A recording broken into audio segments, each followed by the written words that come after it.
আসসালামু আলাইকুম। সংবাদে আপনাদের সবাইকে স্বাগত জানাচ্ছি। আমি ফিরোজ তোহা। শুরুতেই সংবাদ শিরোনাম।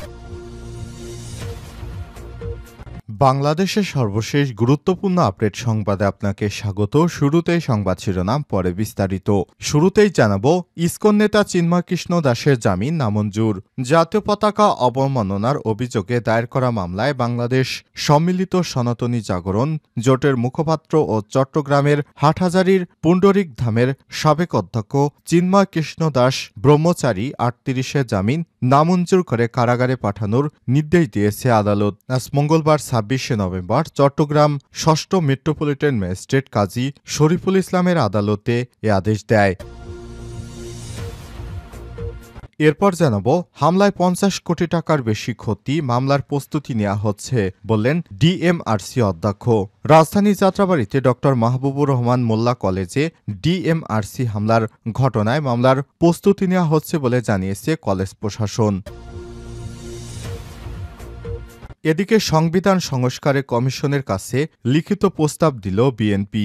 সংবিধান সংস্কার কমিশনের কাছে লিখিত প্রস্তাব দিয়েছে আজ ২৬ নভেম্বর বিএনপি নেতা সালাউদ্দিনের নেতৃত্বে ২ সদস্যের প্রতিনিধি দল সেখানে উপস্থিত ছিলেন।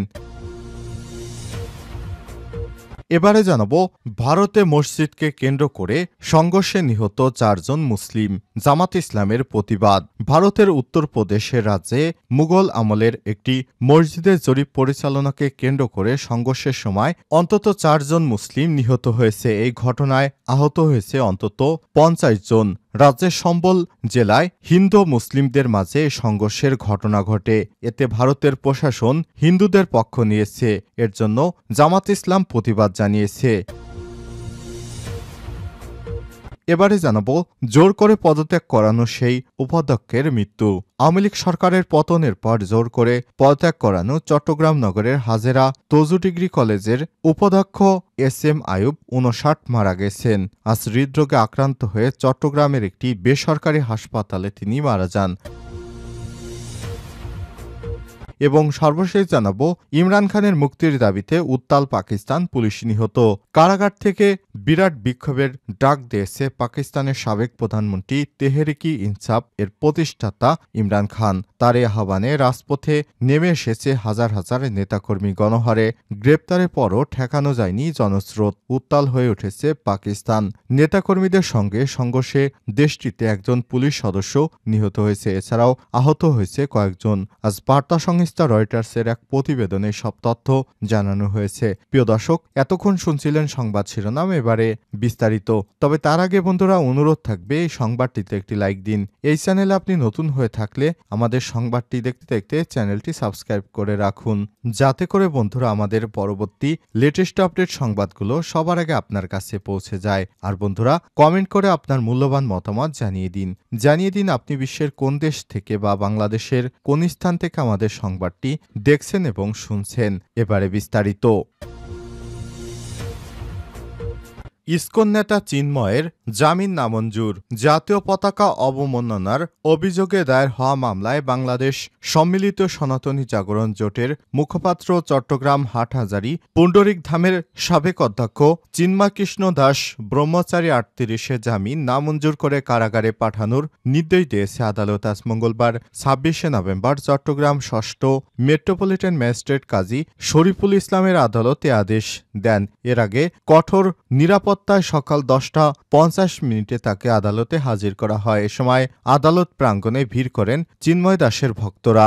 এর আগে গতকাল সোমবার বিকাল ৪টার দিকে চিন্ময় কৃষ্ণ দাস ব্রহ্মচারীকে রাজধানীর বিমানবন্দর এলাকা থেকে গ্রেপ্তার করে ঢাকা মহানগর গোয়েন্দা পুলিশ ডিবি গত ৩১ অক্টোবর বিএনপির নেতা ফিরোজ খান বাদী হয়ে কোতোয়ালি থানায় মামলাটি দায়ের করেন। এ মামলায় চিন্ময় দাস সহ ১৯ জনকে আসামি করা হয়েছে। মামলার অভিযোগে বলা হয়, গত ৫ আগস্ট বাংলাদেশ গণঅভ্যুত্থান সংগঠিত হওয়ার পর নগরে নিউ মার্কেট মোড়ে 0 পয়েন্টে স্তম্ভের উপর বৈষম্যবিরোধী ছাত্র জনতার একটি জাতীয় পতাকা উড়ানো হয়, যা এখনও সেখানে উড়ছে। ২৫ অক্টোবর বাংলাদেশ সনাতন জাগরণী মঞ্চের উদ্যোগে লালদিঘি মাঠে একটি সমাবেশ হয়। চট্টগ্রাম বিভাগের বিভিন্ন এলাকা থেকে হাজার হাজার মানুষ ওই সমাবেশে যোগ দেন। ওই দিন চন্দন কুমার ধর্ষ ১৯ জন আসামির ইন্ধনে বাকি আসামিরা নিউ মার্কেট মোড়ে 0 পয়েন্টে স্তম্ভ ও আশপাশে বাংলাদেশের জাতীয় পতাকার উপর ধর্মীয় গোষ্ঠী ইসকনের গেরুয়া রঙের ধর্মীয় পতাকা উত্তোলন করে সেখানে স্থাপন করে দেয়। এ নিয়ে সাধারণ নাগরিকদের ব্যাপক ক্ষোভের সৃষ্টি হয়েছে। এ মামলার পর ইসকন প্রবর্তক ধাম অফিসিয়াল ফেসবুক পেজে একটি ভিডিও বার্তায় রাষ্ট্রদ্রোহ মামলা প্রসঙ্গে চিন্ময় কৃষ্ণদাসের একটি বিবৃতি প্রকাশিত হয়। সেখানে তিনি মামলাটি সনাতনীদের ৮ দফা দাবি আদায়ের শান্তিপূর্ণ আন্দোলন কর্মসূচিকে ভিন্ন খাতে প্রবাহিত করার অপচেষ্টা হিসেবে ব্যাখ্যা দেন। ওই বিবৃতিতে চিন্ময় দাস বলেন, গত ৫ই আগস্টের পর সনাতনীদের উপর হামলা নির্যাতন চালানোর প্রতিবাদে আমাদের আন্দোলন, এই আন্দোলন বর্তমান সরকার কিংবা রাষ্ট্রের বিরুদ্ধে নয়। হামলায় ৫০ কোটি টাকার বেশি ক্ষতি, মামলার প্রস্তুতি নেওয়া হচ্ছে।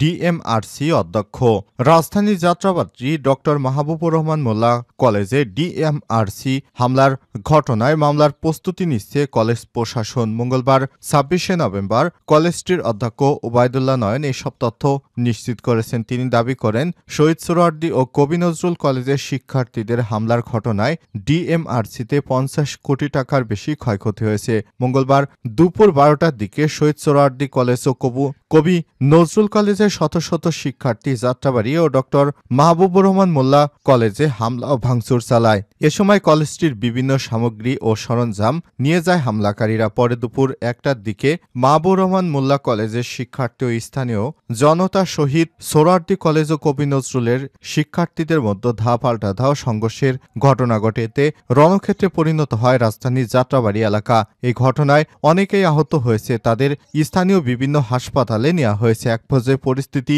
নিয়ন্ত্রণে ঘটনাস্থলে আসেন পুলিশ, র্যাব সহ সেনাবাহিনীর সদস্যরা। এদিকে এই ঘটনায় আহত ৩৫ জনকে ঢাকা মেডিকেল কলেজ ঢামেক হাসপাতালে নেওয়া হয়েছে। সোমবার বিকাল ৪টা পর্যন্ত তারা ঢামেকের জরুরি বিভাগে চিকিৎসাধীন ছিল। ঢামেক হাসপাতাল পুলিশ ক্যাম্পের পরিদর্শক ইনচার্জ মোহাম্মদ ফারুক বিষয়টি নিশ্চিত করেছেন। এছাড়া সংঘর্ষের ঘটনার পর আইনশৃঙ্খলা পরিস্থিতি নিয়ন্ত্রণে যাত্রাবাড়ী ড্যামরা এলাকায় ৬ প্লাটুন বিজিবি মোতায়েন করা হয়। এছাড়াও এই ঘটনাস্থলে রয়েছে পুলিশ, র্যাব ছাড়াও সেনাবাহিনীর বিশেষ দল। সংবিধান সংস্কার কমিশনের কাছে লিখিত প্রস্তাব দিল বিএনপি। সংবিধান সংস্কার কমিশনের কাছে লিখিত প্রস্তাব দিয়েছে বিএনপি। মঙ্গলবার ২৬শে নভেম্বর জাতীয় সংসদ ভবনে সংস্কার কমিশনের কার্যালয়ে কমিশন প্রধান অধ্যাপক আলী রিয়াজের হাতে এটি তুলে দেয় বিএনপির স্থায়ী কমিটির সদস্য সালাউদ্দিন আহমেদের নেতৃত্বে ২ সদস্যের একটি প্রতিনিধি দল। সংবিধান সংস্কার কমিশন জানায়, তাদের অফিসিয়াল ওয়েবসাইটে এখন পর্যন্ত ৪৭,০০০ সাধারণ মানুষ তাদের প্রস্তাব ও মতামত দিয়েছে। এছাড়াও ২৮টি সংগঠন, ২৩ জন সুশীল সমাজের প্রতিনিধি, ৫ জন সংবিধান বিশেষজ্ঞ, ১০ জন তরুণ চিন্তাবিদদের সঙ্গে মতবিনিময় এবং আলোচনা করেন কমিশন। এছাড়াও কমিশন এখন সবার মতামত যাচাই বাছাই বা বিশ্লেষণ করছে। কমিশন আরও জানায়, পঞ্চদশ সংশোধনী বাতিল চেয়ে তত্ত্বাবধায়ক ব্যবস্থা ফিরে আনা, উপ রাষ্ট্রপতি পদ সৃষ্টি, বিচার বিভাগ ও নির্বাহী বিভাগে পৃথকীকরণ সহ অনেকগুলো বিধানের দাবি করে প্রস্তাব দিয়েছে বিএনপি। সংবিধান সংস্কার কমিশনের প্রধান আলী রিয়াজ বলেন, নির্বাচনের সিদ্ধান্ত নেবে অন্তর্বর্তীকালীন সরকার।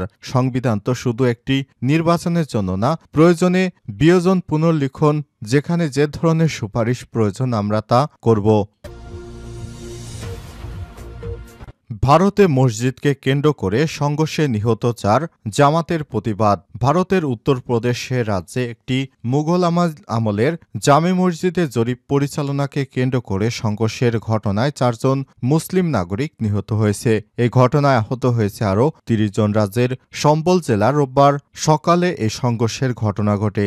ভারতীয় সংবাদ মাধ্যম বলছে, মসজিদটির যে জায়গায় অবস্থিত তা নিয়ে দ্বন্দ্ব আছে। সেই দ্বন্দ্বের জেরে বিষয়টি আদালত পর্যন্ত গড়িয়েছে। এক পক্ষের দাবি, এই স্থানে মসজিদ অবস্থিত, সেখানে আগে মন্দির ছিল, অর্থাৎ হিন্দু মন্দিরের জায়গায় এখানে মসজিদ করা হয়েছে। অথচ মসজিদটি মুঘল সম্রাটের আমলে, যে সময় মুসলিমরাই মসজিদটি দিয়েছিল, আগে কোনো হিন্দু মন্দিরের উপস্থিতি ছিল না এখানে। যেখানে জরিপ চালাতে গেলে মুসলমানরা বাধা দেয়। পরে পুলিশের গুলিতে ৪ জন মুসল্লি নিহত এবং অনেক মুসল্লি আহত হয়েছেন। আমি এই ঘটনার তীব্র নিন্দা ও প্রতিবাদ জানাচ্ছি। তিনি বলেন, ক্ষমতাসীন বিজেপি সরকার ক্ষমতা আসার পর থেকেই মুসলমানদের মসজিদ ও মাদ্রাসা ধ্বংস করার জন্য নানা ধরনের ষড়যন্ত্র করে চলেছে। সেই ষড়যন্ত্রের অংশ হিসেবে মসজিদের স্থানে পূর্বে মন্দির থাকার মিথ্যা দাবি জানিয়ে মসজিদ ধ্বংস করার চক্রান্ত ও ষড়যন্ত্র শুরু করেছে। মুসলমানদের মসজিদ ধ্বংস করার অপচেষ্টা চালিয়ে বিজেপি সরকার জাতিসংঘ কর্তৃক স্বীকৃত মুসলমানদের ধর্মীয় মানবিক অধিকার লঙ্ঘন করেছে। ভারত সরকার এহেন ঘৃণিত অন্যায় কর্মকাণ্ডে সারা বিশ্বের মুসলমান উদ্বিগ্ন। গোলাম পরোয়ার বলেন, মুসলমানদের মসজিদ ধ্বংস করার ষড়যন্ত্র বন্ধ করার জন্য আমি বিজেপি সরকারের প্রতি আহ্বান জানাচ্ছি। সেই সাথে ভারতের মুসলমানদের ধর্মীয় মানবিক অধিকার ভারত সরকারের হস্তক্ষেপ করার প্রতিবাদ জানানোর জন্য আমি বাংলাদেশ সরকারের প্রতি আহ্বান জানাচ্ছি।